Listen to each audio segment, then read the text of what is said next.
China is going bankrupt. Yes, you heard that right. The president of China, Xi Jinping's senseless economic policies are pushing the communist nation into economic woes. And from a Nikkei Asia report, it seems that the country has slipped into a major debt crisis. All major indicators seem to suggest that debt growth in China is outpacing economic growth. The Chinese government is itself worried about its rising bad debt situation and is trying to inculcate a sense of discipline in the communist nation's corporate debt market. The Xi Jinping administration is also encouraging foreign investors to help China ease the bad debt situation in the country. China's debt situation has been awful. Since the global financial crisis, its debt has been increasing by 20% per year. China's GDP growth has, however, been overshadowed by the inflating debt. As per the Bank for International Settlements, China's debt to GDP ratio stood at 178% in the first quarter of 2010. But in the first quarter of 2020, the same reached 275%.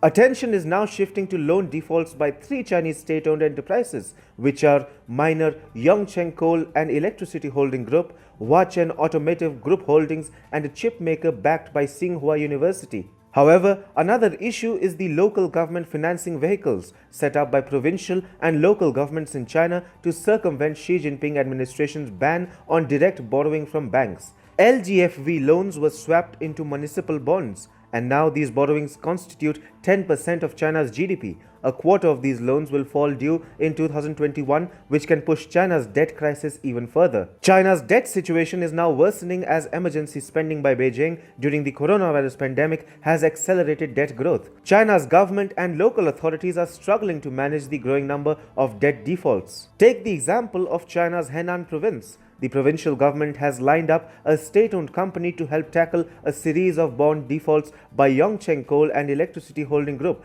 that have ignited worries about local government debt in the country. Henan Transport, a holding company for toll roads and infrastructure assets, is planning to buy a 9.5% stake in Yongcheng Coal and Electricity to rescue the struggling coal miner. The state-owned Yongcheng Coal and Electricity has missed redeeming three other 1 billion yuan notes. And now the Henan province is clearly trying to somehow salvage the debt-hit company. Now, China's President Xi Jinping wants to boost productivity in the communist economy and ensure sustainable growth. But the bad debt situation can ruin Xi Jinping's ambitions. The rising bad debt situation can spill over into China's state-owned banking system. In such a case, China's economic growth could get irreversibly derailed. The biggest problem for Xi Jinping is that if debt crisis goes too deep into the Chinese economy, then China's central bank as well as the central government would have to shoulder the heavy burden of China's increasing debt load. However, it remains to be seen if Xi is ready to bear the burden of China's rising bad debts. China is officially bankrupt now, and the Chinese economy will soon be facing a situation of complete breakdown as the Xi Jinping administration remains clueless about how to manage the huge debt crisis facing it.